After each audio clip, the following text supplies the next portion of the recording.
Year to date, in the downtown area, there have been 652 crimes reported.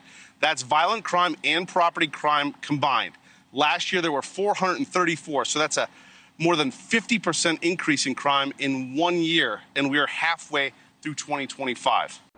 And it's the pimped out pastors who run cover for the Democrats and push their demonic policies on their congregations. Let me tell y'all something. These Marxist renter reverends are prominent in every black community that remains on the Democrat plantation. And that's exactly what you saw with Pastor Damon Lynch III. For those who want to politicize Look at this.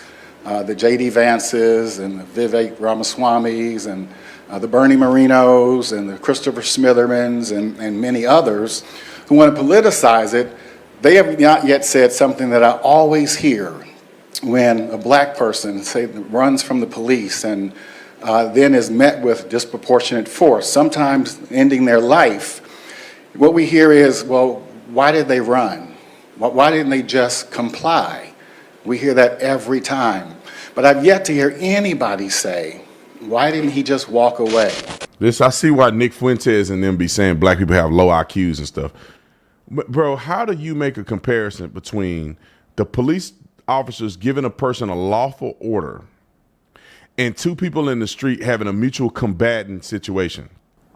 Police officers are different. They are authority with a badge. The white guy re-engages, slaps, not the black man that he had just squared up with, but slaps another black man, and nobody's asking, why didn't he just walk away? But when I see the mugshots, I only see people who look like me.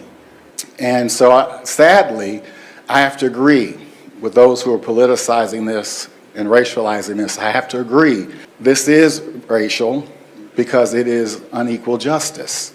God dang, you supposed to be friends with the mayor, you supposed to be a pastor, and you can't look up a law, you can't phone a friend, call another cop you know and say, hey, how does this work?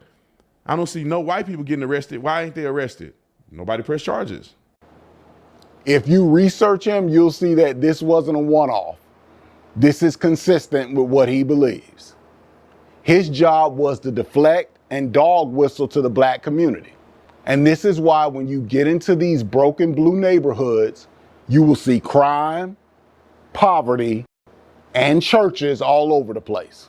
But yet the community continues to get worse. That's because these pastors aren't real shepherds. They are plantation overseers and poverty pimps. They are a dime a dozen. And they crave attention, prominence, and that street money that they get from the DNC.